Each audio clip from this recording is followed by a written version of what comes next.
नमो अरहन्ताणं नमो सिद्धाणं नमो आयर्याणं नमो उवज्जायाणं नमो लोये सव्वसाहूणम्।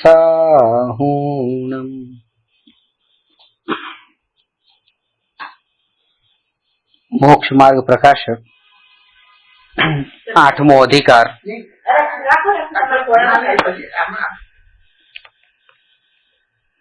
उपदेशનું સ્વરૂપ પાના નંબર 274। સાતમા અધિકારમાં ચાર પ્રકારના મિથ્યા દ્રષ્ટિઓનું વર્ણન કર્યું।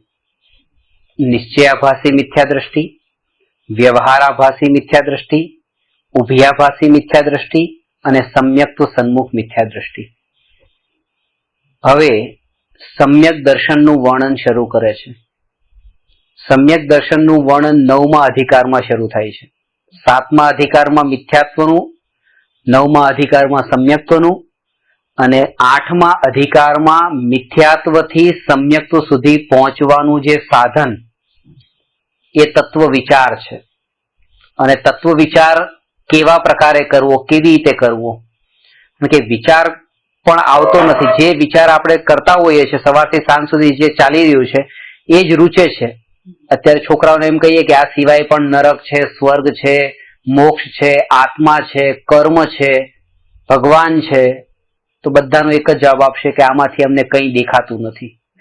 નરક, સ્વર્ગ, આત્મા, કર્મ, મોક્ષ કંઈ દેખાતું નથી અને જે દેખાય છે એ જ સાચું લાગે છે અને એ જ અપનાવવા યોગ્ય લાગે છે। એટલા માટે 8મા અધિકારમાં ઉપદેશનું સ્વરૂપ બતાવ્યું છે।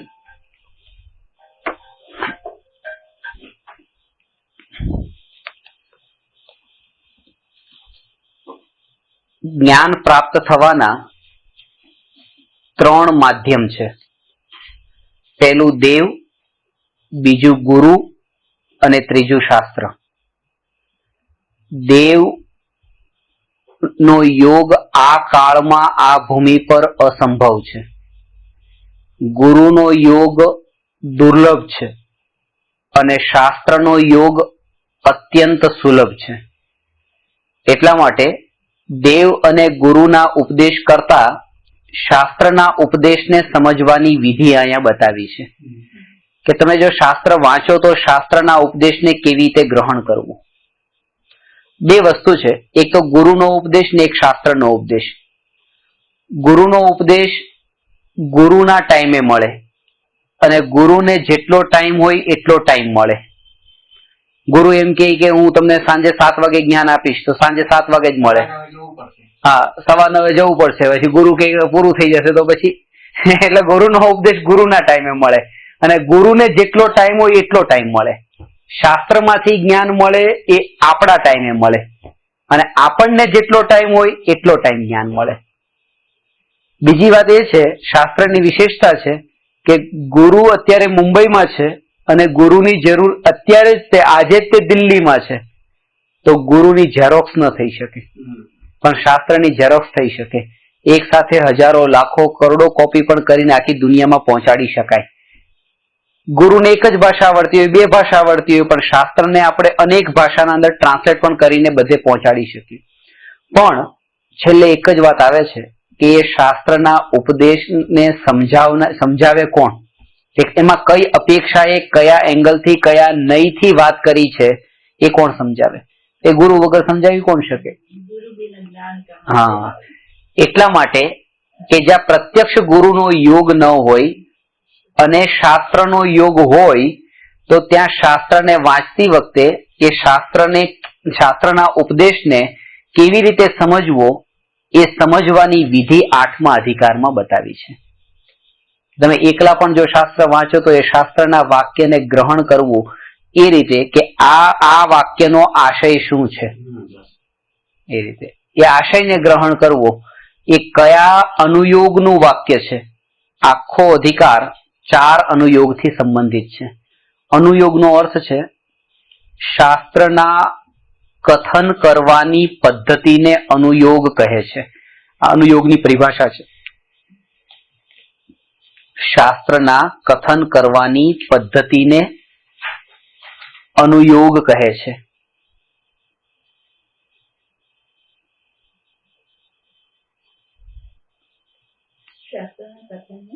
કથન કરવાની પદ્ધતિને, શૈલીને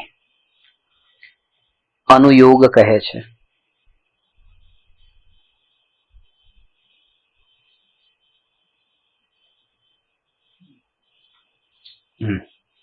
હવે એ બતાવે છે. હવે મિથ્યા દ્રષ્ટિ જીવોને મોક્ષ માર્ગનો ઉપદેશ આપી તેમનો ઉપકાર કરવો એ જ ઉત્તમ ઉપકાર છે. શ્રી તીર્થંકર ગણધરાદિ પણ એવો જ ઉપકાર કરે છે. માટે આ શાસ્ત્રમાં પણ તેમના જ ઉપદેશ અનુસાર ઉપદેશ આપીએ છીએ.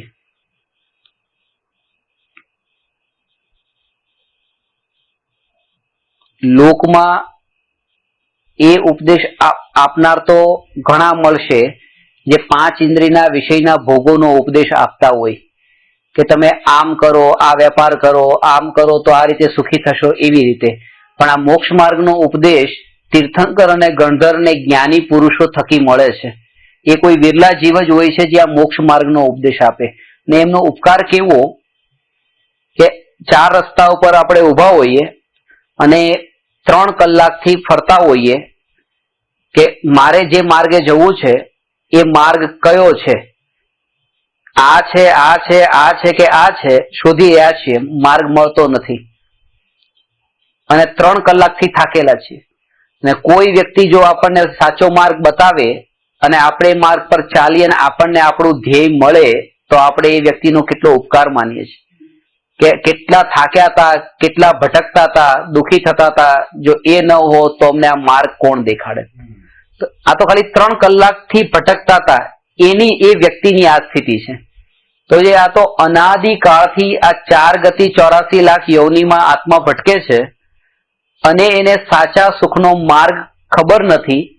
અને જે સદગુરુ અને તીર્થંકર ગણધરાદિ દ્વારા એ માર્ગ આપણને જાણવા મળે તો એ તીર્થંકર ગણધરાદિનો ઉપકાર કેવો કેવો અહો અહો ઉપકાર છે એ અહીંયા બતાવે છે કે એ તીર્થંકર ગણધરાદિએ પણ આ મોક્ષ માર્ગનો ઉપદેશ આપી ઉપકાર કર્યો છે.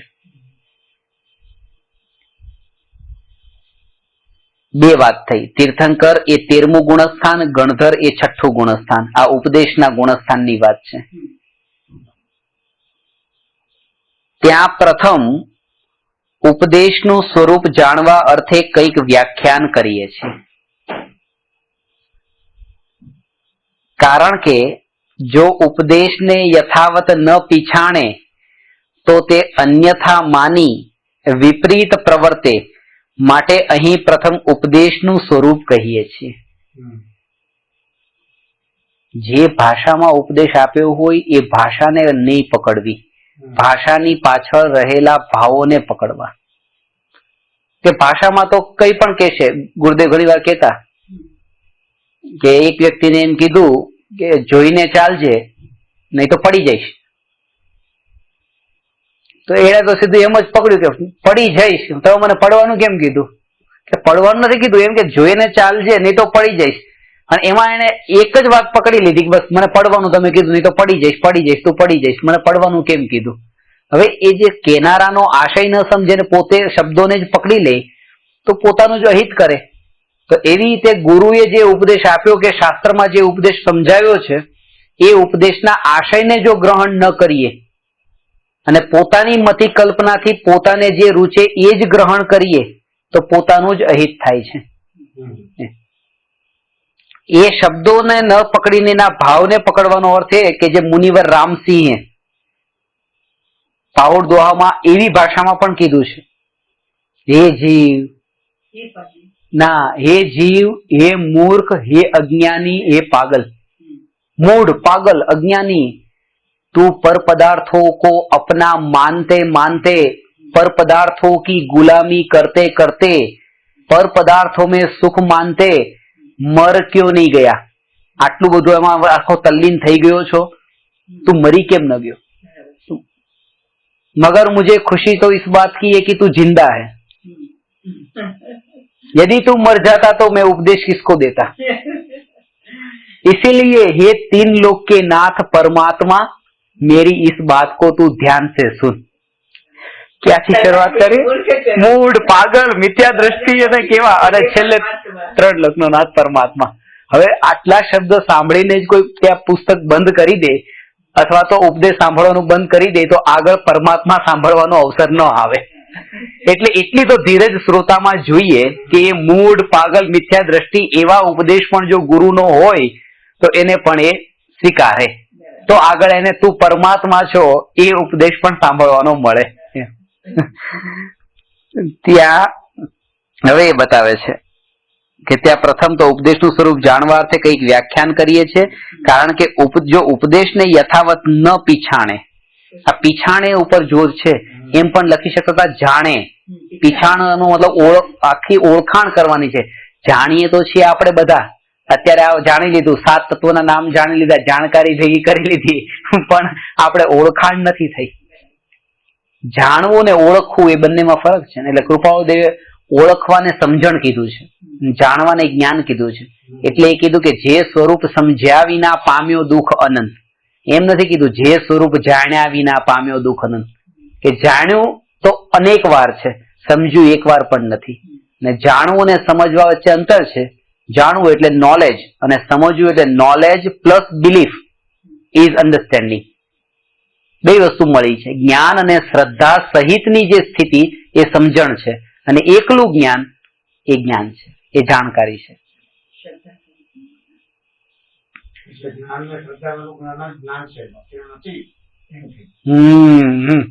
એ જ સમ્યક જ્ઞાન છે, એ આત્મજ્ઞાન છે, અને પેલું એકલું શાસ્ત્ર જ્ઞાન છે.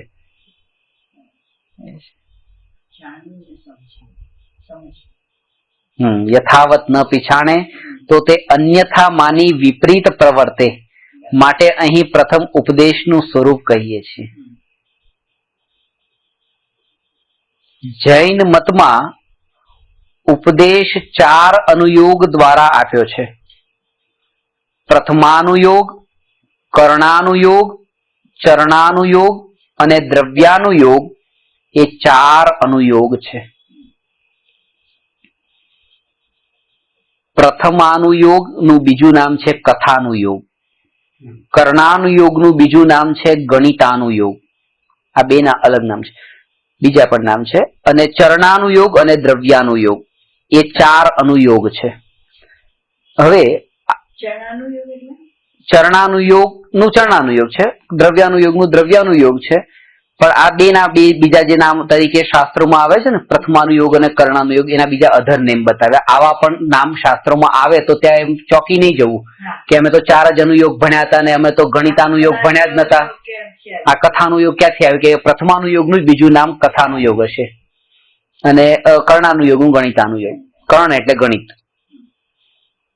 આમાં પ્રથમાનુયોગ ના શાસ્ત્રો એટલે હિસ્ટ્રી ઓફ જૈનિઝમ. કર્ણાનુયોગના શાસ્ત્ર એટલે mathematics and geography of Jainism.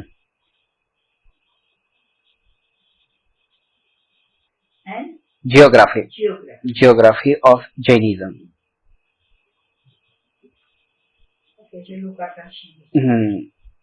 અને ચરણાનુયોગ એટલે બાયોલોજી અને ગુડ કન્ડક્ટ માટેનું સદાચાર, નૈતિક જીવન. બે એ પણ પૂર્વ જીવ વિજ્ઞાન, જીવ વિજ્ઞાન.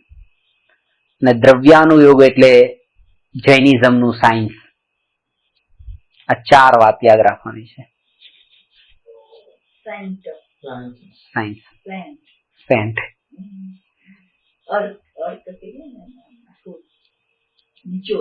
સૌથી છેલ્લો દ્રવ્યાનુયોગ એટલે છે કારણ કે એને યુક્તિ, તર્ક અને અનેક પ્રમાણ સહિત એને સિદ્ધ કરી શકાય છે. પ્રથમાનુયોગને આપણે સિદ્ધ ન કરી શકીએ પ્રેક્ટિકલી. આદિનાથ ભગવાનના 101 પુત્ર હતા, 2 પુત્રી હતી, 103 સંતાન હતા, ભરત ચક્રવર્તીની 96,000 રાણી હતી. પ્રૂવ કરો, ન થાય. પછી એવી રીતે કર્ણાનુયોગ, નરક 7 હોય છે, પ્રૂવ કરો. 7 હોય છે કે 9 હોય છે કે 8 હોય છે, એ પ્રૂવ ન થાય. એ પ્રૂવ ન થાય. સિદ્ધશિલાનો વિસ્તાર 45 લાખ યોજન છે, 3 લોકની લંબાઈ 14 રાજુ છે. આ પ્રૂવ ન થાય. અને ચરણાનુયોગ, એ પણ પ્રૂવ ન થાય. ચરણાનુયોગમાં પણ કે કે દૂધ છે એ અભક્ષ નથી અને બટાટા અભક્ષ છે, તો કે આને એકને તો અભક્ષ નથી એમાં રાખો છો ને એકને અભક્ષ, પેલું દેખાતું નથી એ ખબર નથી, ના તો નજરની સામે દેખાય છે દૂધ, તો એને કેમ? તો આ બધું પ્રૂવ ન થાય. આને પણ આપણે પ્રૂવ, બટાટામાં અનંત જીવ છે, પ્રૂવ કરો કે બટાટામાં અનંત જીવ છે. આજ સુધી જેટલા સિદ્ધ પરમાત્મા થયા છે એ સિદ્ધ પરમાત્માથી અનંત ગુણા જીવ સુઈની અણી જેટલી બટાટાની કણીમાં છે, અને એ જીવો એક શ્વાસમાં 18 વાર જન્મે છે અને 18 વાર મરે છે. ચલો પ્રૂવ કરો. એ નહીં થાય. દ્રવ્યાનુયોગનો વિષય, દ્રવ્યાનુયોગ કે છે આ જગતમાં હે જીવ તારા વિકલ્પોનું કંઈ ચાલતું નથી, તું અકર્તા છે. તો આ પ્રૂવ થઈ જાય છે કે જાત જાતના વિકલ્પો કરીએ છીએ પણ વિકલ્પથી તો કઈ થતું જ નથી. તું આ જગતનો માત્ર જ્ઞાતા દ્રષ્ટા છે, કરતા ધરતા હરતા નથી. એ પ્રૂવ થઈ શકે છે. જો તું પર પદાર્થમાં રાગ કરીશ તો પણ, દ્વેષ કરીશ તો પણ દુઃખી થઈશ, અને બેમાંથી કોઈ ભાવ નહીં કરે તો સુખી થઈશ.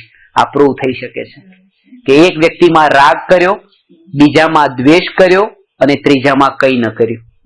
તો જેમાં રાગ કર્યો એ ગયો તો દુઃખી થયો હું, બીજામાં દ્વેષ કર્યો એ આવ્યો તો દુઃખી થયો હું, અને ત્રીજો વ્યક્તિ કે જેમાં રાગ પણ ન કર્યો, દ્વેષ પણ ન કર્યો, તો એ આવ્યો ને ગયો, આવ્યો ને ગયો, મને કંઈ ન થયું. એટલે રાગ દ્વેષ ન કરવા એ જ સુખી થવાનો ઉપાય છે.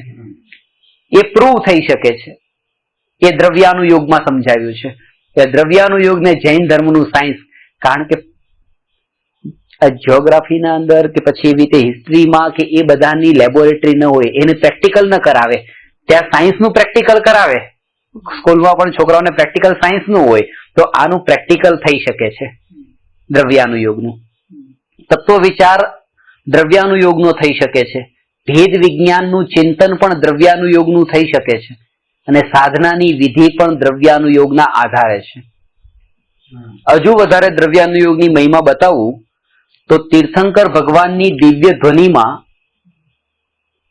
12 અંગનો જે ઉપદેશ, દ્વાદશાંગી વાણી કહેવાય ને, ભગવાનની વાણી 12 ભાગમાં વિભાજિત થઈ છે, 12 અંગમાં. તો ભગવાનની વાણી 12 અંગમાં જે વિભાજિત થઈ, એનું જે સેન્ટર પોઈન્ટ ભગવાન આત્મા, સેન્ટર પોઈન્ટ. કોઈ સુનામી થઈ તો સુનામીનું આ સેન્ટર પોઈન્ટ છે. ભલે એની અસર બધે દૂર દૂર સુધી થઈ, પણ મેઇન સેન્ટર પોઈન્ટ. તો એવી રીતે આ ભગવાનની દિવ્ય ધ્વનિમાં ભગવાને કોઈ પણ ઉપદેશ આપ્યો, પણ એ ઉપદેશનું સેન્ટર પોઈન્ટ કોણ હતો? ભગવાન આત્મા. ભગવાને ઉપદેશ આપ્યો જીવનો, કે જીવ હોય છે. એ શા માટે આપ્યો? તમે જીવને ઓળખો એટલે. અને પૂતગલ હોય છે એવો ઉપદેશ કેમ આપ્યો? કે તમે પૂતગલને ઓળખો એટલે નહીં.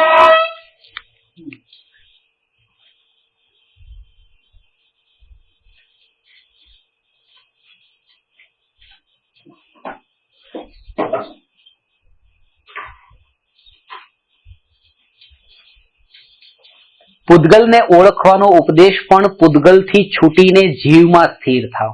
ધર્મ અધર્મ આકાશ અને કાળ વગેરે પરદ્રવ્યોને ઉપદેશ આપવાનું કારણ પણ આત્માને ઓળખવા માટે જ હતું. એટલા માટે આત્માને તીર્થંકર ભગવાનની દિવ્ય ધ્વનિનું સેન્ટર પોઈન્ટ કહેવામાં આવે છે. અને જે આત્મા ભગવાનની દિવ્ય ધ્વનિનો સેન્ટર પોઈન્ટ છે, એ આત્મા દ્રવ્યાનુયોગમાં બતાવવામાં આવ્યો છે, બાકીના 3 અનુયોગમાં નહીં. એટલે દ્રવ્યાનુયોગની મહત્તા વધારે છે.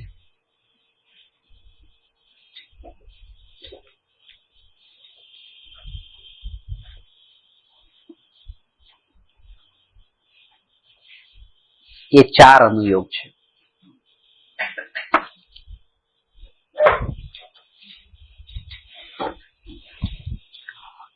હવે એ 4 અનુયોગમાં ચારેય અનુયોગની એક વાક્યમાં પરિભાષા સમજાવી છે. ત્યાં તીર્થંકર, ચક્રવર્તી આદિ મહાન પુરુષોના ચરિત્ર જેમાં નિરૂપણ કર્યા હોય તે પ્રથમાનુયોગ છે.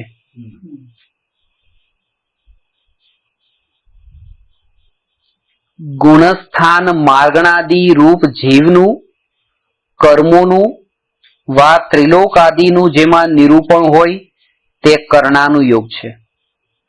ગ્રહસ્થ મુનિના ધર્મ આચરણ કરવાનું જેમાં નિરૂપણ હોય તે ચરણાનુયોગ છે. તથા 6 દ્રવ્ય 7 તત્વાદિક અને સ્વ પર ભેદ વિજ્ઞાનાદિકનું જેમાં નિરૂપણ હોય તે દ્રવ્યાનુયોગ છે. 4 અનુયોગની વાત છે. એમાં પહેલા તો પ્રથમાનુયોગ કથાનુયોગ, તીર્થંકર ને ચક્રવર્તી મહાન પુરુષોનું જીવન ચરિત્ર. એક વાત સમજવી કે આ ચારેય અનુયોગોના જે શાસ્ત્રો છે, શાસ્ત્ર આપણી પાસે જેટલા શાસ્ત્રો છે એ શાસ્ત્રોને 4 કેટેગરીમાં ડિસ્ટ્રીબ્યુટ કર્યા છે. પહેલી કેટેગરીનું નામ છે પ્રથમાનુયોગ, એટલે કથા પુરાણના શાસ્ત્રો. બીજી કેટેગરી છે કર્ણાનુયોગ, એટલે જીઓગ્રાફી અને મેથ્સ ઓફ જૈનિઝમ. અને ચરણાનુયોગ કે જેમાં શ્રાવકોના, મુનિઓના વ્રત, તપ એ બધા વર્ણન. અને દ્રવ્યાનુયોગ એટલે જૈન ધર્મનું સાયન્સ, જેમાં 6 દ્રવ્ય, 7 તત્વ, 9 પદાર્થ, સ્વ પરનું ભેદ જ્ઞાન, સમ્યક દર્શન જ્ઞાન, ચારિત્રનું વિસ્તારથી વર્ણન દ્રવ્યાનુયોગના શાસ્ત્રોમાં કર્યું છે. તો આમાં ચારેય પ્રકારના શાસ્ત્રોને જો આપણે સમજવા હોય તો એને સમજવા માટે, એને ઓળખવા માટેની એક નિશાની છે. જ્યાં એમ લખ્યું હોય આમ હતું, હતા, તો એ સમજવું પ્રથમાનુયોગના શાસ્ત્ર. આમ હતું, હતા કે હતી. જ્યાં લખ્યું હોય આમ છે, આમ છે, તો એ સમજવું કર્ણાનુયોગના શાસ્ત્ર. નરક છે, સ્વર્ગ છે, કર્મ છે, કર્મ 8 પ્રકારના છે, એની પ્રકૃતિ 148 છે, આમ છે. જ્યાં એમ લખ્યું હોય આમ હોવું જોઈએ, રાત્રિ ભોજન ન કરવું જોઈએ, કંદમૂળ ન ખાવું જોઈએ, મધ્યમાંસ મધુનું ભક્ષણ ન કરવું જોઈએ, તો આ બધું ચરણાનુયોગના ગ્રંથો, જેમાં એમ લખ્યું હોય આમ કરવું જોઈએ. અને ચોથું આમ થાય છે, એ દ્રવ્યાનુયોગ. જો રાગ કરો તો દુઃખ થાય છે, જો રાગ ન કરો, દ્વેષ ન કરો તો સુખ થાય છે, જો સ્વભાવમાં સ્થિર થાવ તો વિતરાગ ભાવ પ્રગટ થાય છે, જો પરપદાર્થમાં જોડાવ તો રાગ દ્વેષના ભાવ થાય છે. તે રીતે જો સ્વભાવમાં અંતર્મુહૂર્ત માટે ટકી જાવ તો કેવળ જ્ઞાન થાય છે, એક સમય માટે ટકી જાવ તો સમ્યક દર્શન થાય છે. એ આમ થાય છે, એ દ્રવ્યાનુયોગ. હવે આ ચારેયમાં કયા અનુયોગના શાસ્ત્ર વધારે સારા? તો કે આમાં સારા અને ખરાબનો જેણે ભેદ કર્યો એણે જિનેન્દ્ર ભગવાનની દિવ્ય ધ્વનિનો અવિનય કર્યો. એ એકને સારું ને એકને ખરાબ એમ ન હોય. બધા જ શાસ્ત્ર સાચા છે, બધા જ શાસ્ત્ર ઉપકારી છે, પણ કોના માટે કયું શાસ્ત્ર ઉપકારી છે એ જીવ શિષ્ય કયો છે એના ઉપર આધારિત છે. ખાસ વાત એ છે કોને કઈ વાત સમજાવવા જેવી છે. ડોક્ટરની ક્લિનિકમાં જેટલી દવા છે એ બધી જ દવા સાચી છે, એ કઈ દવા ખોટી નથી, પણ બધી સાચી છે એનો અર્થ એ નથી કે બધી જ પછી લઈ લેવાની છે. કઈ બીમારી છે એ અનુસાર પછી એ દવા લેવાની છે. તો સામે જીવ કયો છે એ અનુસાર એ અનુયોગનું શાસ્ત્ર એને વાંચવું જોઈએ. છે બધું જ બરાબર, બધું જ સાચું છે, આત્માર્થે છે, અને એનું પ્રયોજન એક જ છે. તમે રસગુલ્લા ખાઓ કે તમે ભજીયા ખાઓ કે દાળ ભાત ખાઓ કે શાક રોટલી ખાઓ, પ્રયોજન એક જ છે, પેટ ભરવાનું. તો એ જ રીતે આ ચારેય અનુયોગના શાસ્ત્રનું પ્રયોજન એક જ છે, વિતરાગ ભાવની પ્રાપ્તિ. ભલે 24 તીર્થંકરનું વર્ણન કર્યું હોય, ચક્રવર્તીના ભોગોનું વર્ણન કર્યું હોય કે 96,000 રાણીઓ હતી, 84 લાખ હાથી હતા, 18 કરોડ ઘોડા હતા, 6 ખંડનું રાજ્ય હતું, એક એક ખંડમાં 12,000 દેશ, એવા 6 ખંડ, એના અધિપતિ, આ બધું વર્ણન કરીને એ કહેવા નથી માંગતા કે તમે હજી બહુ પાછળ છો, તમારે મહેનત ઘણી કરવાની છે ત્યાં પહોંચવા માટે. એ બતાવીને પણ એ કહે છે કે એટલું હોવા છતાં પણ દુઃખી હતા, શાંતિ નથી, એટલે તમે અહીંયા જ અટકી જજો, તમારે હવે આનાથી આગળ જવાની જરૂર નથી, સમજી જજો, એમ ચેતી જજો. તો એ કથાનું યોગનું કોઈ પણ પ્રકારનું વર્ણન કર્યું હોય, વિષય ભોગોનું પણ, તો એનું પ્રયોજન તો એક વિતરાગ ભાવ જ છે. વિતરાગ ભાવના લક્ષ્ય જ એ લખાયું. થોડા વર્ષો પહેલા અહીંયા અધ્યાત્મ સ્ટડી સર્કલમાં વ્યાખ્યાન હતું મારું, એમાં ગુરુદેવની જન્મ જયંતિના દિવસે તમે પણ આવ્યા હતા એ વખતે પ્રેમપુરી આશ્રમમાં. તો એના થોડા ટાઈમ પહેલા જ ગુરુદેવની જન્મ જયંતિ પહેલા કઈ કૃપાળુદેવનો પ્રસંગ હતો કઈ, એટલે એ વખતે કોઈ બીજા વક્તા આવ્યા હતા, એમનું વ્યાખ્યાન હતું. એટલે જેને મને બોલાવ્યો એમણે કીધું કે કૃપાળુદેવ ઉપર વ્યાખ્યાન આપવા માટે 15 દિવસ પહેલા એક વક્તાને અહીંયા બોલાવ્યા હતા, અને એમણે કૃપાળુદેવના જીવન ઉપર એવું વ્યાખ્યાન આપ્યું કે 80% લોકોની આંખમાં આંસુ હતા. તો આજે તમે ગુરુદેવના જીવન ઉપર એવું વ્યાખ્યાન આપો કે 100% લોકોની આંખમાં આંસુ હોય. ત્યારે મેં શરૂઆત જ ત્યાંથી કરી હતી, જયારે હું અંદર દાખલ થયો ત્યાં જ એને મને આ બધું બતાવી દીધું. શરૂઆત જ ત્યાંથી કરી કે ગુરુદેવ મહાપુરુષ હતા. મહાપુરુષોના જીવન ચરિત્રના વર્ણનને પ્રથમાનુયોગ કહેવાય, અને પ્રથમાનુયોગના ફળમાં વિતરાગતા પ્રગટ થાય, એને સાંભળવાના ફળમાં તો. અને વિતરાગતાના ફળમાં આંખમાંથી આંસુ ન આવે, અતિન્દ્રિય આનંદ પ્રગટે. આ મહાપુરુષોના જીવન ચરિત્રને સાંભળીને રડવું એનું ફળ છે. એના આશયને સમજવાનો, કે ચારેય અનુયોગોને સમજવાનો આશય એ છે કે વિતરાગ ભાવની પ્રાપ્તિ. હવે આમાં વિસ્તારથી વર્ણન શરૂ થાય છે. એમાં અનુયોગનું પ્રયોજન સબટાઇટલ છે જો તેની છે. હવે તેનું પ્રયોજન કહીએ છીએ. પ્રયોજન પ્રથમાનુયોગનું પ્રયોજન બતાવે છે.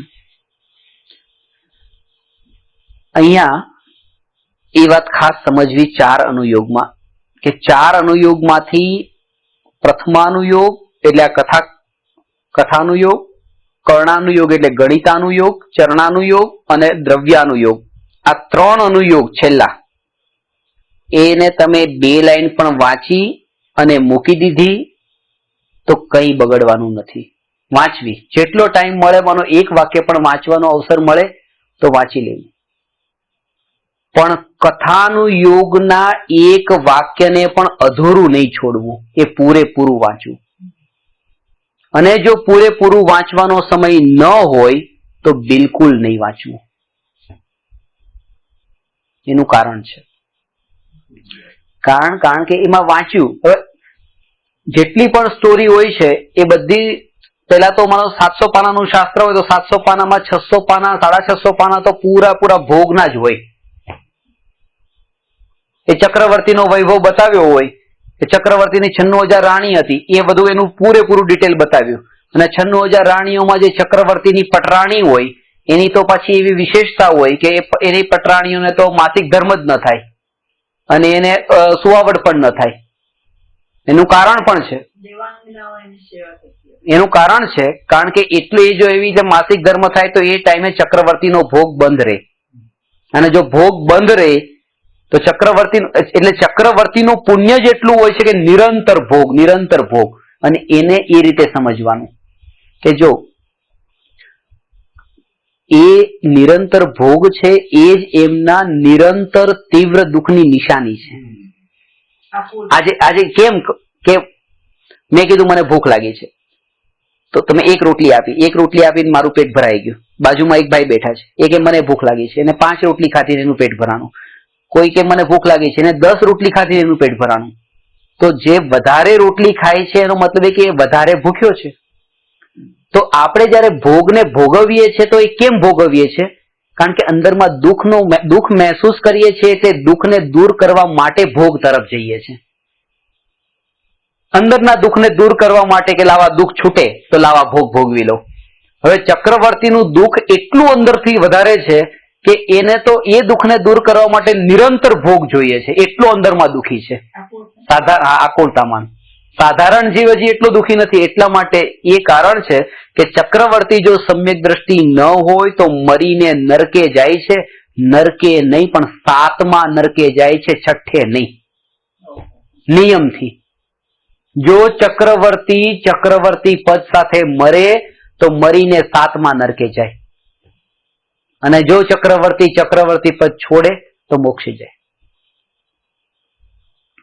બંને એક્સ્ટ્રીમ છે, કારણ કે ભોગ પણ એક્સ્ટ્રીમ છે એના, એટલે 7મો નરક, અને આવા એક્સ્ટ્રીમ ભોગનો ત્યાગ એ પણ એક્સ્ટ્રીમ છે, એનું ફળ મોક્ષ છે.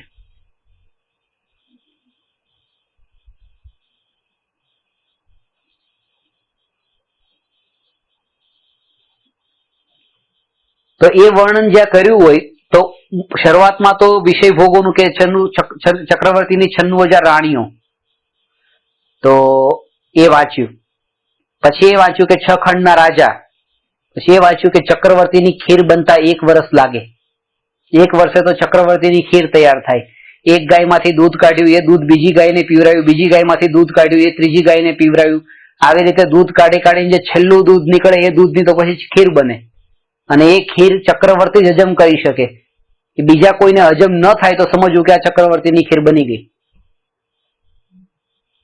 આવું બધું વર્ણન સાંભળ્યું પછી એમ થયું કે એ 96,000 રાણીને ભોગવે છે, આપણે તો એકને જ ભોગવીએ છીએ. એ 6 ખંડના રાજ્યને ભોગવે છે, આપણે આ નાનકડા ઘરને ભોગવીએ છીએ. એ આખા વર્ષની બનેલી ખીર ખાય છે, આપણે તો સવારની બનેલી બપોરે ખાઈએ છીએ. ચાલો, એટલે અધૂરું વાંચે તો એને આમ થાય કે ઉલટું નેગેટિવ વિચાર કરે. એટલે કીધું પ્રથમાનુયોગના ગ્રંથને પૂરેપૂરું વાંચવું, એ છેડે સુધી, કે 96,000 રાણીને છોડી તો હું એકને ન છોડું, એને 6 ખંડનું રાજ્ય છોડ્યું તો હું આ એક નાનું ઘર ન છોડું, એમણે આવી ખીર ને આવા પકવાન પણ છોડ્યા તો હું આ ખાવાના આ મારા પદાર્થો ન છોડું. તો એમ કરીને છેલ્લે સુધી પહોંચવાનું છે. એટલે પ્રથમાનુયોગનું પ્રયોજન એ છે આખું ગ્રંથ વાંચીને એનો આશય ગ્રહણ કરવો. જો હવે બતાવે છે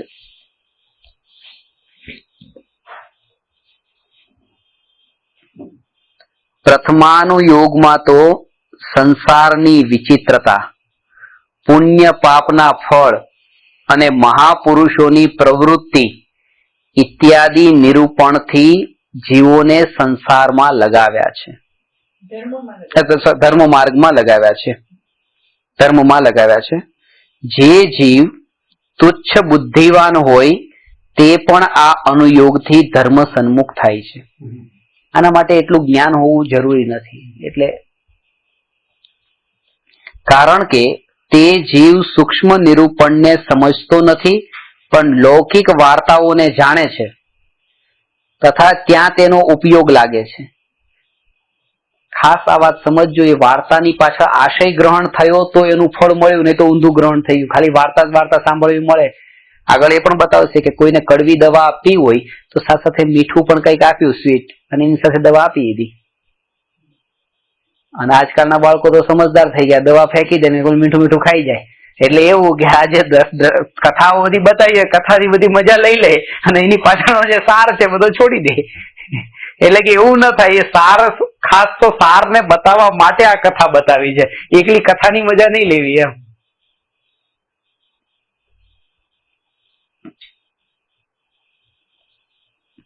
આમાં 3 વાત પેલા બતાવી છે. જો સંસારની વિચિત્રતા,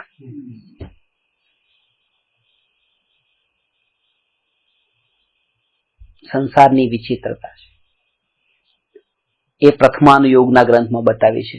આના ઉપરથી ખબર પડે કે તમે કોઈને લવ કરો છો તો તમે કોને લવ કરો છો અને જો એનો આન્સર તમને સાચો મળી જાય તો સંસારની વિચિત્રતાનું સ્વરૂપ ખબર પડી જાય. whom do you love? કે સામે એક વ્યક્તિ છે, તમે એને લવ કરો છો. હવે ત્યાં બે વસ્તુ છે, એક શરીર છે, એક આત્મા છે. આ બે વાત છે, એ તો બે વસ્તુ છે, એ વાત તો પાકી છે. શરીર પણ છે ને આત્મા પણ છે. હવે આપણે કોઈના શરીરને પ્રેમ કરીએ છીએ કે એના આત્માને પ્રેમ કરીએ છીએ?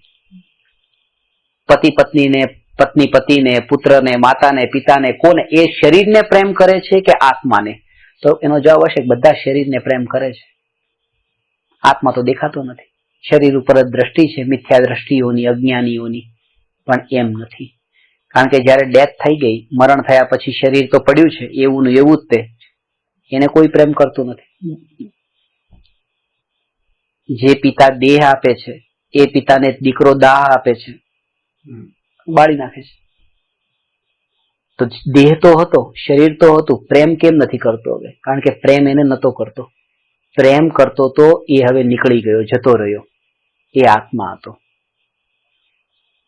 નાનો દીકરો હોય, 10 વર્ષનો દીકરો છે, સ્કૂલ ગયો અને દીકરાને આ શરીરને જો પ્રેમ કરતા હોય, એક્સિડન્ટ થયું, દીકરાનું મરણ થયું, મરણ થયા પછી શરીર એનું એ જ આવ્યું ઘરે પાછું, એ જ કાન, આંખ, નાક, એ જ શરીર માં રડવા લાગે છે, દુઃખી થાય છે. જો શરીરને પ્રેમ કરતી હોય તો કેમ દુઃખી થાય છે? જેને પ્રેમ કરતી હતી એ નીકળી ગયો. આ વાત પહેલી,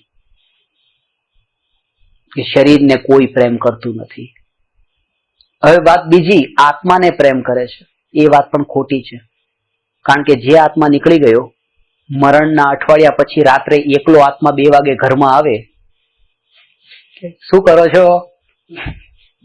તો આખા ઘરમાં ગજાઈ મૂકશે, બધાને અવાજ કરશે કે આ ક્યાં આવી ગયો અહીંયા એકલો. જો આત્માને પ્રેમ કરતી હોય તો આત્મા તો હતો. એટલે એ વાત પણ ખોટી છે. કોઈ કોઈના શરીરને પ્રેમ કરતું નથી, કોઈ કોઈના આત્માને પ્રેમ કરતું નથી. ખરું એ છે કે જે શરીર અને આત્માનું જે મિક્સ આખું સ્ટ્રક્ચર છે ને, એને પ્રેમ કરે છે. એ હવે નથી રહ્યું. એમ પણ નથી. ત્રીજું પણ ખોટું છે. એટલા માટે, કારણ કે જો મિક્સ એ જે આખું સ્ટ્રક્ચરને પ્રેમ કરતા હોઈએ તો અહીંયા એક કીડી છે, એક મકોડો છે, એ પણ આત્મા શરીર બંને સાથે જ છે. એને પ્રેમ કેમ નથી કરતા? ત્યાં પણ આત્માને શરીર છે. એ દીકરાને પ્રેમ કેમ? તો કે એ દીકરાને જન્મ આપ્યો છે. આ કીડી મકોડાને મેં જન્મ થોડો આપ્યો છે. ખાસ તો એ જ કારણ છે, એટલે એનો પ્રેમ છે. તો એ પણ ખોટું છે. એ પ્રેમ નથી, એનો પણ નથી. કારણ કે ઘણા માતા પિતા એવી રીતે છાપામાં આપી દે છે કે છોકરો બાપાનું કીધું કરે નહીં, બાપાના કયામાં રહ્યો ન હોય તો તરત છાપામાં આપી દે કે કોઈ આ છોકરા સાથે સંબંધ રાખવો નહીં, જો રાખશે તો એમાં કઈ પણ નુકસાન થશે તો જવાબદારી મારી નહીં. એ દીકરાને પોતે જન્મ આપ્યો તો એ દીકરામાં પ્રેમ કેમ ન રહ્યો? ત્યાં બંને છે, આત્મા શરીરનું મિક્સ સ્ટ્રક્ચર પણ છે, પોતે જન્મ આપેલો છે, પણ પ્રેમ નથી. એટલે ચોથો જવાબ છે એ સાચો છે. પહેલો શરીર વાળો ખોટો, બીજો આત્મા વાળો ખોટો, ત્રીજો આત્મા શરીરના મિક્સ વાળો ખોટો, અને ચોથો સાચો.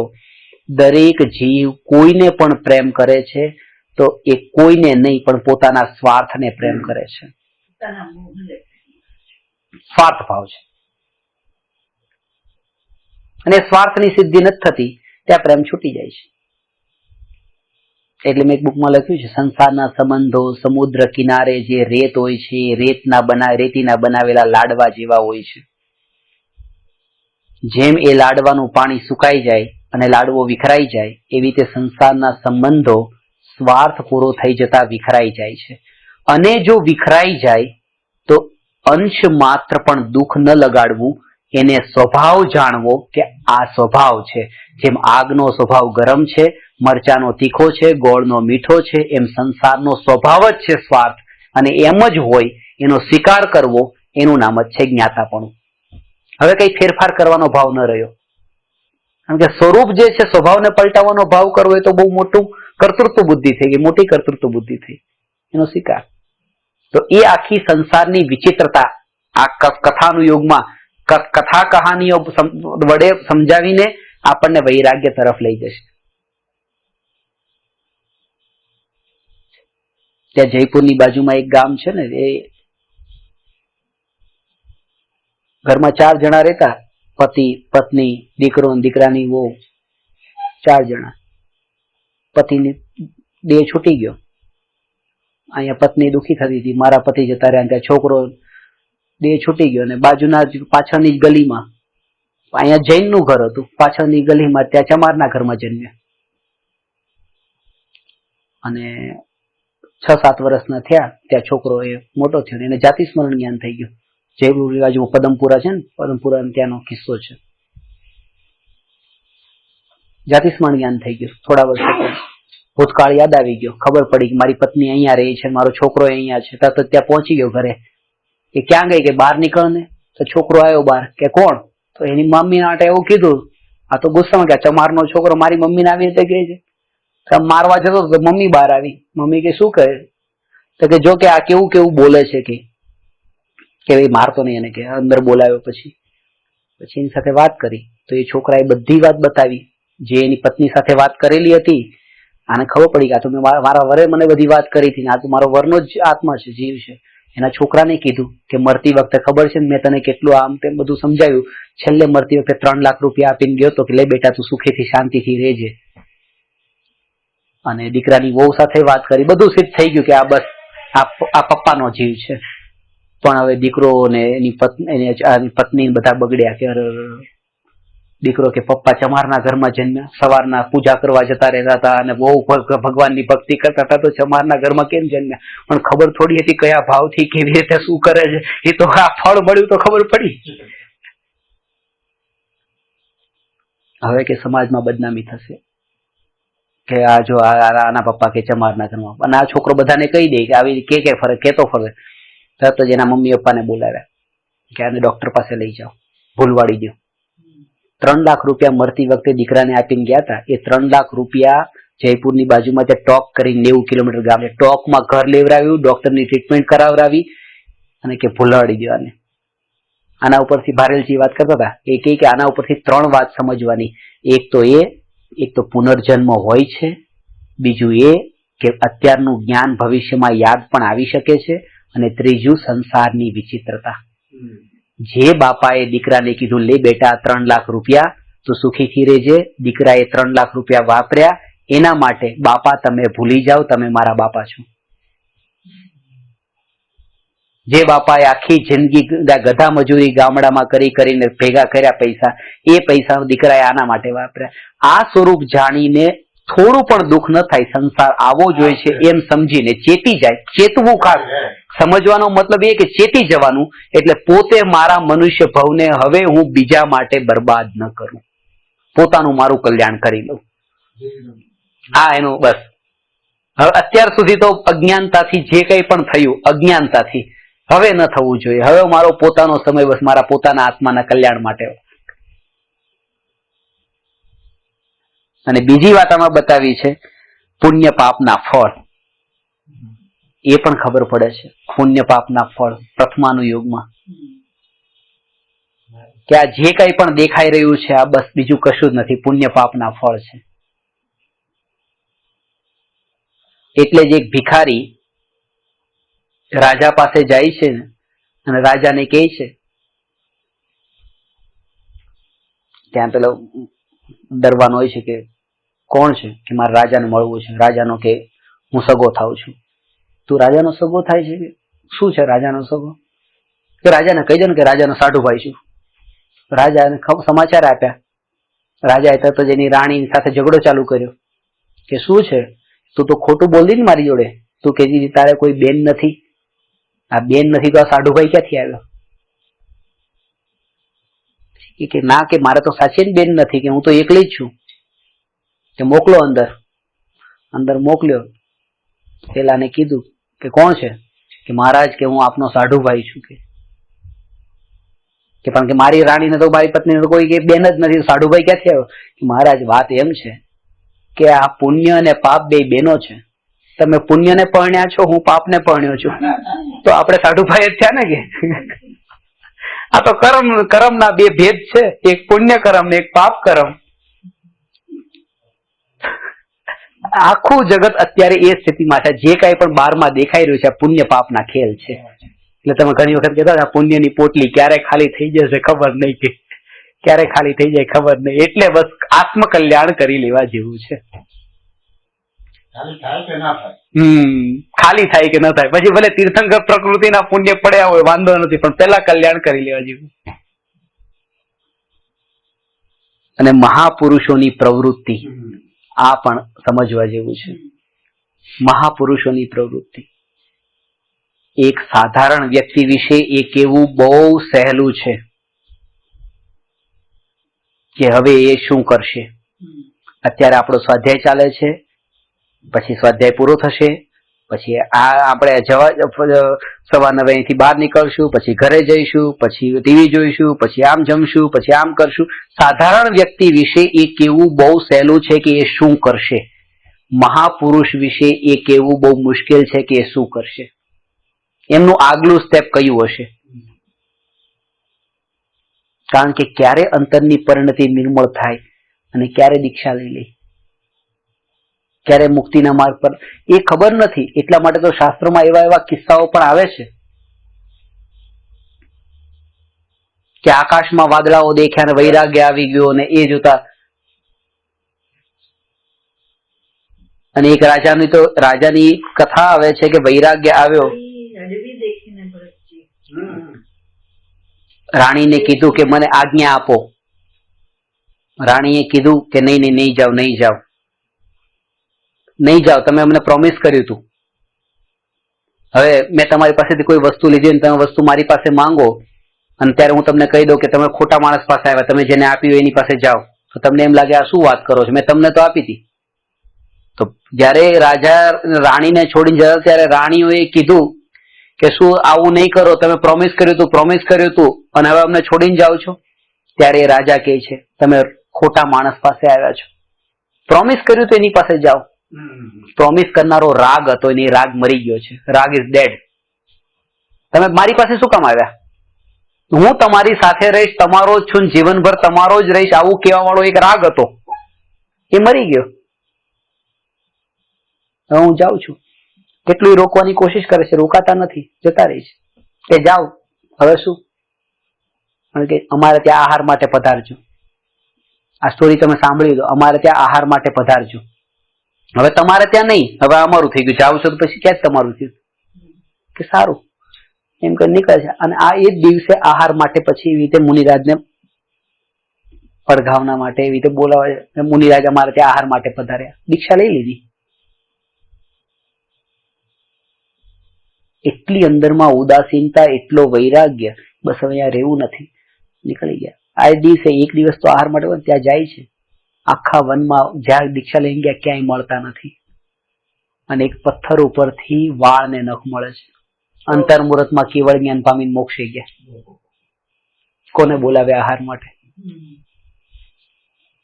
એટલો કિનારા ઉપર આવેલો જીવ હોય, સંસારથી થાકેલો, સંસારના પરિભ્રમણથી થાકેલો અને સ્વભાવને સ્પર્શેલો એ જીવ, આ ખાલી એક નિમિત્ત બારમાં આવું હોય, બાકી બસ એનો કાળ પાકી બધા 5 સમવાયો ભેગા થઈ ગયા હોય બધું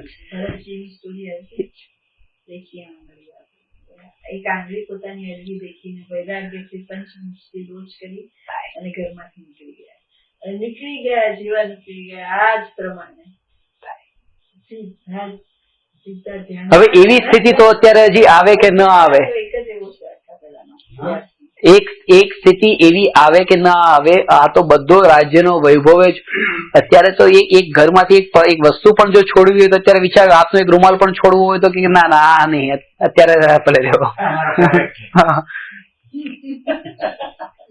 થઈ જાય છે અત્યારે. એટલે એક શેઠ હતા ને, શેઠ ને કે કોઈ કહે ને કે તમારી પાસે આટલા પૈસા છે, થોડા તો દાનમાં આપો. દાનમાં ના આપે. 100 રૂપિયા તો દાનમાં આપો, 100 રૂપિયા પણ ના આપે. તો કોઈ પછી કીધું કે 1 રૂપિયો દાનમાં આપો, ચલો. તો એ ના, એક કામ કરો કે આ ધૂળ છે ને, ચપટી ધૂળ, એ દાનમાં આપો. તો કોઈ કીધું કે તમે આને ચપટી ધૂળ દાનમાં આપવાનું કહો છો, ચપટી ધૂળ તો આ પડી જ છે ને, એ દાનમાં આપીને આપણે લઈ લેવાની ને. કે ના, એને એમ કહીને હું એનો હાથ આમ થોડોક વળતો થાય ને, એટલે એને એટલું કરાવું છું કે ચલો ધૂળ માટે હાથ ઉભો થાય તો કાલે રૂપિયા માટે ઉભો થશે. કે એનો તો હાથ જ હલતો નથી આપવા માટે. શરૂઆત તો અહીંથી કરાવવું. કે એટલી તન્મયતા, એટલી આસક્તિ છે, આસક્તિ ભાવ. પૂરેપૂરી સુખ બુદ્ધિ છે, એના વિના હું અધૂરો એવું માન્યતામાં પડેલું છે. એટલે અભ્યાસ એટલા માટે આ જે શિખરજીની યાત્રા કરવાનું પ્રયોજન એ કે ત્યાં એકલા હો ને ઘર ન હોય ત્યારે પણ જાગૃતિ એ કે ઘર નથી, ઘરનો વૈભવ ઘરમાં છે, પણ અહીંયા હું પોતે પરિપૂર્ણ છું, એટલે એના વિના હું અધૂરો નથી. પોતાની પરિપૂર્ણતાનો અહેસાસ ત્યાં થાય છે કે એ નથી પણ હું અહીંયા પરિપૂર્ણ છું.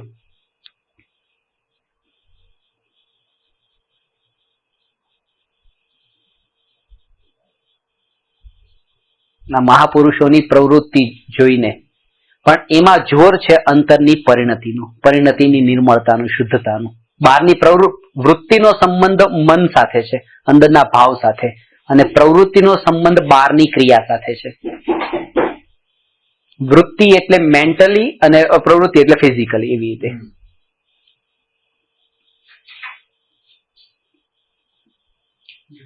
અધૂરું ને પૂર્ણ થતા એટલે મેન છે.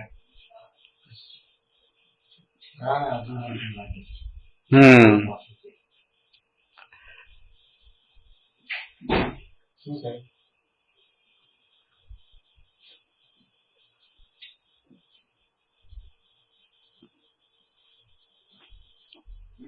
અને એ અંતર પરિણતિના બળ પર જ જે છૂટ્યું હોય ને એ જ લાંબો કાળ સુધી એ વૈરાગ્ય ટકીને રહે. નહીં તો એ ક્ષણિકના લક્ષ્ય ક્ષણિકનો બોધ થઈ જાય, નિત્યના લક્ષ્ય ન થાય. એ ત્યાગ ને વૈરાગ્યમાં પણ પાછો રાગ જ છુપાયેલો પડ્યો રહે, જો અંદરની પરિણતિનું બળ ન હોય તો. અહીંયા છે ને ભારતીય વિદ્યા ભવનમાં એક સંસ્કૃત શીખવાડવા વાળા સાહેબ છે, તો એમને હું મળ્યો એટલે બધી થોડી વાત કરી તો ખુશ થયા કે ચલો સંસ્કૃતમાં વાત કરવા વાળું કોઈ મુંબઈમાં મળે તો મને તો કે બહુ આનંદ થાય, બધી વાત કરતા હતા. અને એટલું સાદગી વાળું જીવન એમનું, સિમ્પલ સાદા એવા કપડા પહેરે, પાણીની એક બોટલ લઈને આવે છે, અને બોટલ પણ મને એક મારા ફ્રેન્ડે વાત કરી કે 6-7 વર્ષથી તો હું જોઉં છું એકની એક જ પ્લાસ્ટિકની પાણીની બોટલ લઈને આવે છે એમ કે, અને કાંઈ નહીં જેમ છે એમ રહેવું સાદગીથી. એટલે પછી હું મળ્યો ત્યારે વાત કરી, મેં વાત સાંભળી 6-7 વર્ષથી એકની એક જ પ્લાસ્ટિકની બોટલમાં પાણી લઈને આવો છો આમ, તો કે ના 6-13 વર્ષથી લાવું છું, કે 13 વર્ષથી આ જ બોટલમાં પાણી આવે. ત્યાં ઉપરથી કાળી કાળી થઈ ગઈ. અને કે ખરેખર કે શાસ્ત્રીજી એક વાત કહું શું, એક વખત તો એવું થયું હતું કે આખો સવારના મારે અહીંયા કોલેજ આવવું હતું ને બોટલ મળતી નથી, અને મારે એ બોટલ વગર મારે આવવું નહીં. આખો દિવસ કેવું ઘરે બેઠો રહ્યો. મેં કહ્યું આ તો બોટલમાં રાગ થઈ ગયો. કીધું તમારી સાદગીમાં તો મોટો કશાય બીજો ઉભો થઈ ગયો કે હવે એના વગર તો મારે ચાલે જ નહીં. ઘણી વખત એવું થાય કે આપણે ભોગોને છોડવામાં ને સાદગીથી જીવન સાદગીમાં પાછો નવો એક રાગ ઉભો થઈ જાય છે, અને એ રાગ અને પેલાનો રાગ કોઈ ફરક નથી હોતો. રાગ એટલે રાગ.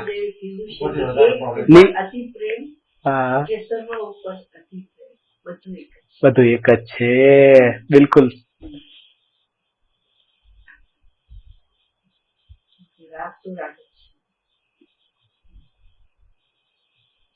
રાગ કોઈનો પણ હોય, આત્માનો સ્વભાવ નથી. જ્ઞાન કોઈનું પણ હોય, આત્માનો સ્વભાવ છે. અહીંયા સુધી કે રાગ તમને જ્ઞાનનો પણ હોય તો પણ આત્માનો સ્વભાવ નથી, અને જ્ઞાન તમને રાગનું પણ હોય તો પણ આત્માનો સ્વભાવ છે. રાગનું જ્ઞાન થયું એ આત્માનો સ્વભાવ છે, પણ જ્ઞાનનો રાગ એ આત્માનો સ્વભાવ નથી, કારણ કે રાગ છે. यह राग आग दहे सदा ताते समामृत सेये चिर भजे विषय कषाय अब तो त्याग निज पद बेये. છઠામાં છે.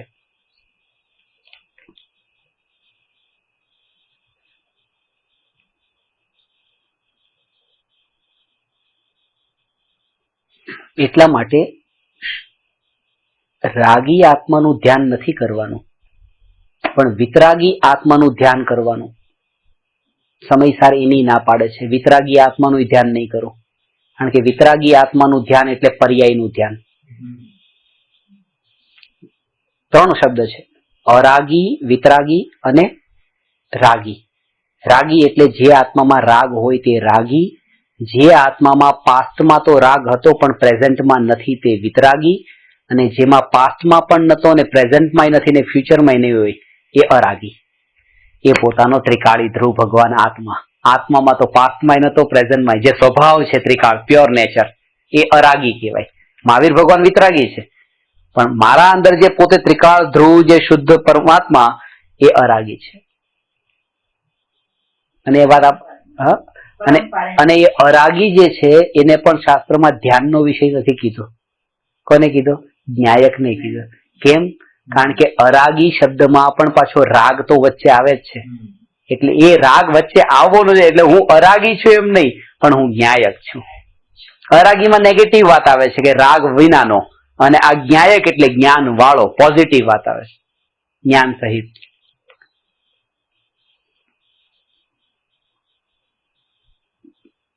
અચ્છા, જો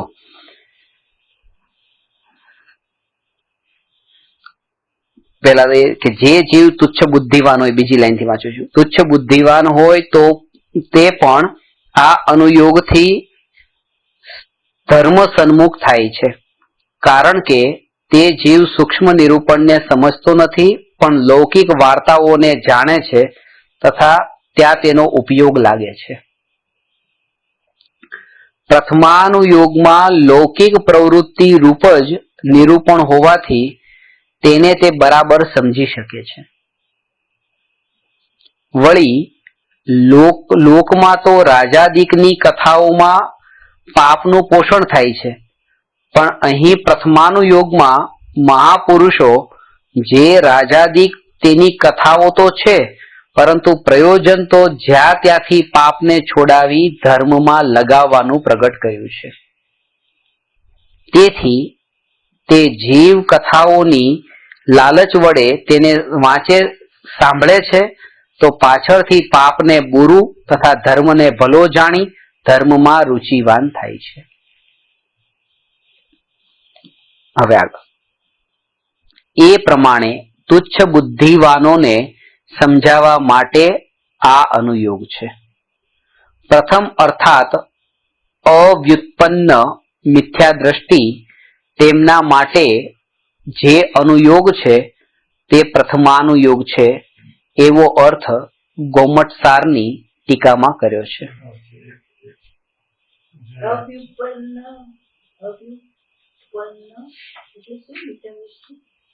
જેનો જ્ઞાનનો ઉઘાડ એટલો ન હોય ને, જ્ઞાન ઢંકાયેલું હોય એવું મિથ્યા.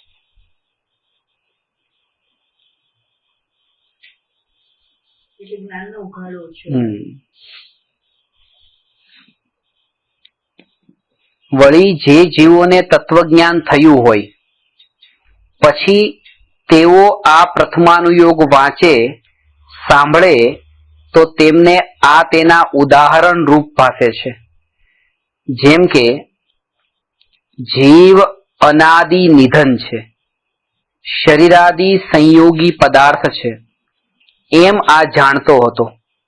હવે પુરાણાદિકમાં જીવોના ભવાંતરોનું નિરૂપણ કર્યું છે, તે એ જાણવામાં ઉદાહરણ રૂપ થયું. વળી આ શુભ અશુભ શુદ્ધોપયોગને જાણતો હતો વા તેના ફળને જાણતો હતો. હવે પુરાણોમાં તે ઉપયોગની પ્રવૃત્તિ તથા તેનું ફળ જીવોને જે થયું હોય તેનું નિરૂપણ કર્યું છે. એ જ આ જાણવામાં ઉદાહરણ રૂપ થયું. એ જ પ્રમાણે અન્ય પણ જાણવું. આ વાત સમજાઈ? આનો અર્થ એ છે કે જેટલા સિદ્ધાંતોનું જ્ઞાન પેલા કર્યું હતું એ સિદ્ધાંતોનું જ્ઞાન ત્યાં ઘટનામાં ઘટિત કર્યું, એટલે વધારે શ્રદ્ધા બેસી કે જો આમ હોય. જેમ કે ખાલી એ એક વાત બતાવી કે જો કોઈ પણ જીવને પુણ્યથી કંઈ મળતું નથી, જેટલી પણ એક ટાઈમની રોટલી પણ મળે તો પુણ્યથી ન મળે. હીરા સોના ચાંદી મકાન ખેતર વાસણ વસ્ત્ર આ બધો પરિગ્રહ કોઈને પુણ્યથી મળે જ નહીં. અને જેટલી પણ પ્રતિકૂળતા એ કોઈ પણ પ્રતિકૂળતા પાપથી મળે નહીં. આ સિદ્ધાંત છે. પહેલી વાત તો કોનાથી મળે કે ઉદય શબ્દ જોડવો જરૂરી છે. પુણ્યના ઉદયથી એને મળે, પુણ્યથી નહીં. કારણ કે પુણ્ય તો સવારે ભગવાનની પૂજા કરી, પુણ્ય આત્મામાં બંધાયેલું પડ્યું છે, સત્તામાં પડ્યું છે અને પડ્યું છે ને ઉદયમાં આવતું નથી. ઉદયમાં ન આવતું હોય તો કઈ ન મળે. આપણા અંદર એવા કેટલાય કર્મો બાંધેલા પડ્યા છે, ઉદયમાં આવવા જોઈએ ને અત્યારે. એટલે પુણ્ય અને પાપ થી કોઈને કઈ મળતું નથી. જે કઈ પણ મળે છે તે પુણ્ય પાપના ઉદય અનુસાર મળે છે.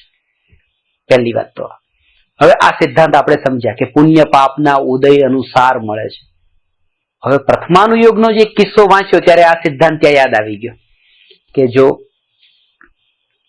મુનિરાજ ઋષભદેવને મુનિ અવસ્થામાં 1 વર્ષ માટે 12 મહિના માટે એવી રીતે કે આહાર માટે જવું પડ્યું. 6 મહિના તો પણ પાછળના 6 મહિના તો વિકલ્પ સહિત એવી રીતે ફરવું પડ્યું.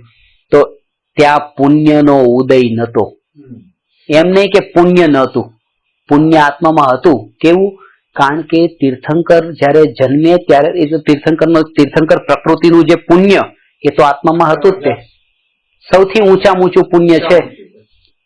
148 કર્મની જે પ્રકૃતિ, એમાં 101 પ્રકૃતિ અઘાતી કર્મની, એમાં જે પુણ્યની પ્રકૃતિ છે એમાં સૌથી ઉત્કૃષ્ટ પુણ્યની પ્રકૃતિ છે આ તીર્થંકર નામકર્મની પ્રકૃતિ. 93 પ્રકૃતિ છે નામકર્મ, તીર્થંકર નામકર્મની પ્રકૃતિ. તો એ સૌથી ઊંચી અને એ આત્મામાં હતી. એ કર્મ પડ્યા હતા આત્મામાં.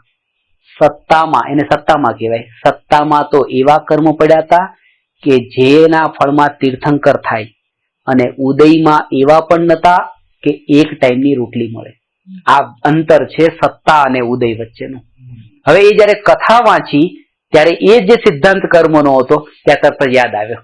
એટલે કથા ઉપર ઘટિત કરીને સમજાવવામાં આવે તો સિદ્ધાંત વધારે સ્પષ્ટ થાય છે. કે પાર્શ્વનાથ મુનિરાજને મુનિ અવસ્થામાં જયારે ઉપસર્ગ કમઠે કર્યો, ઉપર આગના અને પથ્થરના અને વરસાવ્યા, તો એ વખતે પણ મુનિ હતા પાર્શ્વનાથ મુનિરાજ. તો એ વખતે પણ તીર્થંકર પ્રકૃતિ સત્તામાં હતી, ઉદયમાં નથી. અને ઉદયમાં તો પાપ હતા. પાપના ઉદય ચાલતા હતા કે આવી રીતે ઉપરથી પથ્થરના વરસાદ થતા હતા. એટલે બે વસ્તુ અલગ અલગ છે. અને એના જ કારણે જીવને પાપ કરવામાં લગામ રહેતી નથી. આ પ્રકૃતિની વ્યવસ્થા એવી છે ને એટલે. કારણ કે પાપ કરતો જાય છે, પાપ બંધાય છે, એનું ફળ તો મળતું નથી, એટલે પાછો વળતો નથી. ફળ મળતું હોય પૂર્વે કરેલા પુણ્યનું, અને વર્તમાનમાં પાપ બાંધતો હોય, અને એના અંદર તો એમ જ લાગતું હોય કે બસ આ પાપ કરીએ છીએ મળે છે, પાપ કરીએ છીએ મળે છે, હજી કરો પાપ વધારે. કાલે 8 કલાક ઓફિસે બેઠા હતા એટલે આટલું મળ્યું, હવે આજથી 10 કલાક બેસો એટલે વધારે પાપ કરો તો વધારે મળશે. પણ એ મળે છે પુણ્યના ઉદયથી, અને પાપ વધારે કરવા માટે ઉત્સુક થાય છે કે પાપ વધારે કરીએ તો વધારે સારું. એ ઉદયને યાદ રાખતો નથી. હોય ને, બધા કર્મના ઉદયનું પ્રમાણ હોય, એનો જઘન્ય કાળ હોય, એનો ઉત્કૃષ્ટ કાળ હોય, એના કેવા પ્રકારના ભાવ છે. ખાલી એટલું હું નહીં બતાવી શકું કે તમારા આવા ટાઈપના ઉદય લાવવા હોય તો અત્યારે આવા ભાવ કરો.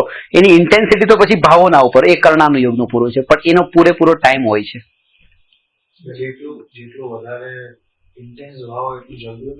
હા, ડિપેન્ડ કે કયું કર્મ છે. જો પુણ્યનું કર્મ છે અને પુણ્યના કર્મનો નવો બંધ પડી રહ્યો છે તો એની સ્થિતિ લાંબી છે. પાપનું કર્મ છે અને ભાવ પણ કેવા છે, પુણ્ય કેટલું છે, એના ઉપર આખો પૂરો કર્ણાનુયોગનો વિષય. એમાં કર્ણાનુયોગ આવે એટલે પૂરું ડિટેલમાં તમને બતાવું. પછી એ તમારા વર્તમાનના ભાવથી પૂર્વે કરેલા જે કર્મ છે એ કર્મની સાથે એ ભાવની અસર થઈ રહી છે, કારણ કે એની સાથે પણ અસર થાય. આ ભાવ ખાલી અત્યારે મેં કોઈ ભાવ કર્યો, એ ભાવથી નવા કર્મ આત્મામાં આવીને બંધાણા અને 2 વર્ષ માટે બંધાઈને રહ્યા, ખાલી પડ્યા છે. 2 વર્ષ પછી એનો ઉદય શરૂ થયો. પણ એ જે ભાવ કર્યો એ ભાવથી એની પહેલા પણ મેં જે પૂર્વે બાંધેલા પુણ્ય હતા એ પુણ્યમાં હવે કઈ વધારો પણ થઈ શકે. હા, ભેગા પણ થાય. બરાબર બરાબર, બધું થાય. માઇનસ જો પ્લસ થાય તો માઇનસ કેમ ન થાય? ખાલી સંક્રમણ પણ થાય, ઉત્કર્ષણ પણ થાય, અપકર્ષણ પણ થાય. ડ્યુરેશન વધી જવાનું નામ ઉત્કર્ષણ, ડ્યુરેશન ઘટી જવાનું નામ અપકર્ષણ, અને ક્વોલિટી ચેન્જ થઈ જવી, ડ્યુરેશન સેમ રહી, એનું નામ સંક્રમણ. જે સૈનિક મહારાજાએ ઉપસર્ગ કર્યો મુનિરાજ પર, અને મુનિરાજ પર ગળામાં સાપ પહેરાવ્યો, નાખ્યો, એ ઉપસર્ગ કર્યો, એના ફળમાં 7મી નારકીનો બંધ પડ્યો. હવે આયુષ્ય તો હવે સંક્રમણ નહીં થાય, આયુ કર્મમાં સંક્રમણ ન થાય, એટલે નરકનું પછી નરક જ રહે, પછી મનુષ્ય દેવ ને તિર્યંચ ન થાય એકવાર બંધાણું એટલે. પછી સમ્યક દર્શન પામ્યા, ક્ષાયિક સમ્યક દર્શન પામ્યા તો પણ નરકમાં જવું પડ્યું. પણ એ સમ્યક દર્શનના ફળમાં એ અપકર્ષણ થઈ ગયું. એ ડ્યુરેશન જે લાંબુ હતું એ બિલકુલ ટૂંકું થઈ ગયું. 7મી નારકીનું આયુષ્ય 84,000 વર્ષ થઈ ગયું. પહેલી નારકી આવી ગઈ. અને એ ત્યારે જ થઈ શકે આ લાસ્ટ બોડી છેલ્લું શરીર અહીંથી છોડીએ એના પહેલા જ ચેન્જીસ થઈ શકે. એક વખત દાખલ થયા પછી કઈ ન થાય. એટલે આ દેહ છોડ્યા પહેલા 7મી નારકીનું પહેલું નારકી કે 7મીનું બીજું નારકી એ થઈ શકે. અહીંથી દેહ છૂટ્યો પછી બીજામાં ગયા પછી બીજાનું પછી કઈ ન થાય. છોડ્યા પહેલા 7માનું પહેલું થઈ શકે પણ દાખલ થયા પછી બીજાનું પહેલું પણ ન થાય. એ કર્મની એ પ્રકૃતિ છે. આવી રીતે બધા જ કર્મના સિદ્ધાંતો છે. એ સમજવા જેવું છે, ઇન્ટરેસ્ટિંગ છે. તમારા માટે તો બહુ સહેલાઈથી સમજાઈ જાય એવું છે અને બહુ રસ પડે એવું છે. લેશું એના ઉપર પણ એક ક્લાસ લઈ લેશું કર્મના ઉપર. અને ખાસ એનાથી એ સમજવાનું કે આ બધાથી આ બધું જાણીને આપણે તો આત્મામાં લીન થવું છે. આ બધા ભેદોમાં પડીને આપણે શું લાભ છે તો એનો લાભ પણ તમને ખબર પડશે. કારણ કે કર્ણાનું યોગ છે ને, ભગવાનના વચન છે ને, ભગવાનના વચન કોઈ અપ્રયોજનભૂત નથી. આપણા માટે એ પ્રયોજનભૂત છે. કારણ કે આખો દિવસ આત્મામાં ઉપયોગ રહેવાનો નથી. એટલે જો આવી રીતે પણ જો તત્વ વિચાર કરીને પણ અશુભ ભાવથી બચીએ, પાછા વળીએ તો પણ થાય. પણ અત્યારે જે છે ને એક પળ માટે આ જાગૃતિ નથી રહેતી. જાગૃતિ ખાસ રહેવી જોઈએ. આ શું છે? આ ઉદય છે. આ શું છે? આ ઉદય છે. એ જાગૃતિ. અને આ વર્તમાનના ભાવ છે. હજી આનું ફળ મળ્યું નથી. અત્યારે હું પોતે પોતાનામાં જાગૃત રહું ને આ બધાને ઉદય જાણી લઉં, એમાં ભળવું નહીં. આમાં મારું કાંઈ કરતાપણું નથી એવી જાગૃતિ. એ સંસ્કાર અનાદિના પડ્યા છે. એ મારું કઈ નથી. એ સાંભળવા માટે તૈયારી બતાવી આ બહુ મોટી વાત છે. કરોડો રૂપિયાની સંપત્તિ, વૈભવ, આટલું બધું ભેગું કર્યું અને એ ટાઈમે કોઈ આવીને એમ કહે કે આ તમારું નથી, તમે કઈ આ કર્યું નથી. તો કે મેં નથી કર્યું તો કોણે કર્યું? આખી જિંદગી એની પાછળ ગઈ. તો આ સાંભળવા માટે જીવ તૈયાર થાય ને તો એ કોઈ એવો જીવ તૈયાર થાય જેનો સંસાર સાગરનો કિનારો નજીક હોય. નહીં તો કાનમાં શબ્દ કાનમાં પડે ને એ ઉભો થઈ જાય. કારણ કે આટલી બધી મહેનત કરું છું ને આ મારું નથી, આ મેં કર્યું નથી, આ કોનું છે? આ શરીર મારું નથી તો કોનું છે? આ ઘર મારું નથી તો કોનું છે? આ સાંભળવા માટે તૈયાર થવો એ પણ બહુ મોટી વાત છે. અને એ પણ પાછો અત્યંત વિનય ભાવથી. એમ નહીં કે પરાણે બેસાડી દીધા હોય સાંભળવું પડતું હોય. આ એક નિશાની છે. એ જીવની ભવ્યતાની નિશાની છે. પામવાનો છે એની આ નિશાની છે. તૈયાર, એ કોશિશ કરવા તૈયાર છે. એ ના નથી પાડતો કે ના મારે નથી કરવું. કરવું તો છે. પછી ભલે એના વિષયના ભોગો એને પાછા ખેંચી નીચે પાડતા હોય પણ તો એને કરવાની ઈચ્છા તો થાય છે કે ના કરવું છે. શુદ્ધ ભાવ થાય, પુણ્ય પાપ બધું એક સાથે ઘડીએ છૂટી જાય. પુણ્ય પાપના ભાવ ના એ ઘડીએ છૂટી ન જાય. એ ટાઈમ માટે છૂટી જાય પણ પછી પાછા શુદ્ધ ભાવમાંથી બહાર આવે ત્યારે શુભ ભાવ અશુભ ભાવ કોઈ પણ ભાવ થશે. ધારો કે સ્થિત થયા એ વખતે આત્મામાં સ્થિત રહો, તમે ધારો કે પૂરી બે ઘડી દૂર થયું તો પૂરા શુભ ભાવ થયા હોય જે કર્મ બધા પડ્યા હોય આત્મામાં એ બધાના પછી નિર્જરા પણ પામે ને અમુક ઉદયમાં પણ આવે. પણ એ ઉદયમાં પણ આવે એ તો છે જ ને કે કેવળ જ્ઞાન પામી ગયા. બે ઘડી માટે આત્મામાં સ્થિર થયા, કેવળ જ્ઞાન પામી ગયા. પણ પૂર્વે જે શુભ ભાવથી પુણ્ય બંધાયા હતા એનાથી તો આ સમોસરણ રચાય છે. એ શુભ ભાવનું તો ફળ છે. એ કર્મ જતા નથી રહેતા, એ ઉદયમાં આવે છે. અને અમુક કર્મ છે એ નિર્જરી પણ જાય છે. કોઈ ઉદયમાં આવીને કોઈ આમ નામ નિર્જરી જાય છે. પણ એટલું છે કે હવે નવા ભાવ ન થતા હોવાથી નવા બંધાતા નથી. અને પેલાનું હવે એકાઉન્ટ પૂરેપૂરું ખાલી થઈ ગયું છે. પછી શુદ્ધ અવસ્થા કેટલા 5 રસો સર બોલે એટલો ટાઈમ. એટલે એક જાગૃતિ એવી હોય છે કે જ્યાં પણ તમારું ધ્યાન ગયું, આ શરીર પર ગયું, સંયોગો પર ગયું, સગાવાલાઓ પર ગયું, ચેતન કે અચેતન કોઈના પર ગયું, આમાં હું ક્યાંય નથી, આ બધું ઉદય છે, આમાં મારું કંઈ નથી. એટલે કરતાપણું ટાળવા માટે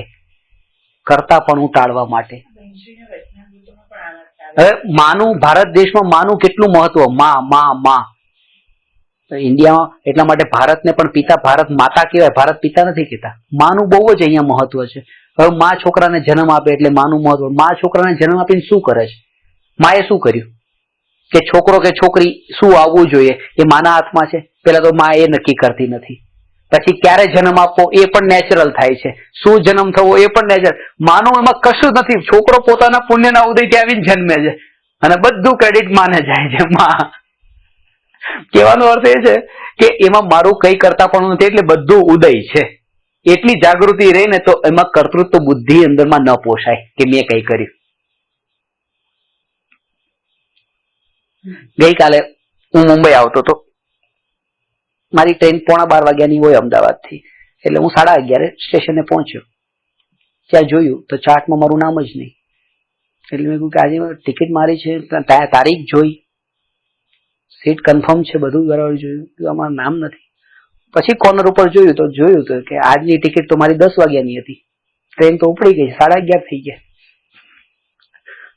પતી ગયો. તો આજે મુંબઈ જવાનું નથી બરાબર. આમાં પણ એ વખતે પહેલો જ ઝટકો આમાં હું ક્યાંય નથી, આ બધું ઉદય છે. કારણ કે બસ પતી ગયું એ જાગૃતિ. પતી ગયું. હવે આ બધા ઉદયમાં નથી. ચલો પાછા ત્યાં એક ટીસી એ શાસ્ત્રીજી કેમ અહીંયા ઉભા છો? ઓળખી તો ટીસી, કારણ કે દર વખતે 11:15 ટ્રેનમાં આવો તો એ ઓળખી તો કે મારું પાછો ટ્રેન ઉપડવાનો ટાઈમ થયો કે બેસો ને. મેં કહું આજે તો એવું હતું કે ગુજરાત મેલની ટિકિટ હતી અને ટ્રેન તો જતી રહી ને હું તો એ ભ્રમમાં હતો કે મારી આ 11:15 ટ્રેનમાં ટિકિટ છે. અરે મારી 47 નંબરમાં કે બેસી જાઓ ને આરામ કરો કે પછી કે હું આવું છું. ઊંઘી ગયા. હવે આમાં પણ હું ક્યાંય નથી. પેલું છૂટી ગઈ એમાંય હું કઈ નથી, આ મળી ગઈ એમાંય હું કઈ નથી. આ બધું ઉદય છે. અને જાણનાર દરેકે દરેક ઘટનામાં જો આ જાગૃતિ રાખીએ, બસ આ જ કરવાનું છે. પુરુષાર્થ એનું નામ જ છે. પુરુષાર્થ એનું નામ છે. જ્યાં વિસ્મૃતિ થઈ તરત જ પાછી જાગૃતિ આવે. જેવું ભૂલ્યા પાછા જાગી જાઓ, ચેતી જાઓ. શરૂઆતની ભૂમિકામાં આમ જ થશે. ઠોકર ખાશું, ભૂલાઈ જશે, વિસ્મૃત થઈ જશે, ભોગોમાં જોડાઈ ગયા હશું, પાછા જાગી જાઓ. એ જાગી ગયા ત્યારે અફસોસ નહીં કરો. આમ જ હોય. એટલે હું વારંવાર કહું છું, મહાવીર ભગવાન જે સિદ્ધશિલા પર બિરાજમાન છે, એ સ્થિતિ આપણને બધાને અત્યારે દેખાય છે. આપણે કોઈ એ સ્થિતિને જોતા નથી અને દેખાતી નથી. જ્યારે મહાવીર ભગવાને પહેલું ડગલું માંડ્યું હતું અને એ ડગલું જ્યારે માંડ્યું ત્યારે આમ જ માંડ્યું હતું. એટલા માટે ગભરાવાની જરૂર નથી, પણ પુરુષાર્થ ચાલુ રાખવાનો, પાછા વળવાનો અભ્યાસ કરતો રહેવાનો, વહી નહીં જવાનું. બસ આપકા પ્રભુ જો વહી નહીં જવાનું. ભૂતકાલ મેરા હૈ વર્તમાન, ભૂતકાલ પ્રભુ આપકા, વહ મેરા વર્તમાન, વર્તમાન જો આપકા. તમારા કહેવા મુજબ ન્યાયધારા અને ઉદયધારા બસ એક જાગૃતિ એનું નામ. અને એક નાસ્તિથી અસ્થિ તરફ આવવાનું છે. નાસ્તિથી અસ્થિ તરફ. આમાં હું ક્યાંય નથી, હું જાણનાર. એ જાણનારમાં જ રહેવાનું છે. આમ તો આમાં હું નથી એમાંય મારે જવાનું નથી. પણ એમાં જયારે નથી રહી શકતો અને ધ્યાન બહાર જાય તો નાસ્તિથી છૂટા પડીને અસ્થિ તરફ આવવા માટે આ વિચાર છે. બાકી એ વિચાર કરવાની જરૂર નથી કે આમાં હું ક્યાંય નથી. કારણ કે ક્યાંય નથી એ વિચારમાં પાછો જોડાયો તો એમાં જ તે પાછો જે નથી એમાં નથી જોડાવાનું. પાછો અનાદિકાળથી એમાં ને એમાં હતો. પેલા એ રૂપે જોડાતો કે આજ બધું મારું છે અને હવે એમ જોડાવું છું કે આ બધું મારું નથી, પણ દ્રષ્ટિ મારી ત્યાંની ત્યાં જ રહી જાય છે.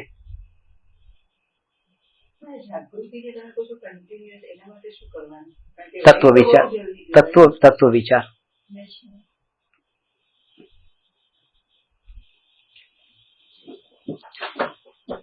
નમો અરહંતાણમ, નમો સિદ્ધાણમ, નમો આયરિયાણમ, નમો ઉવજ્જાયાણમ, નમો લોએ સવસાહું.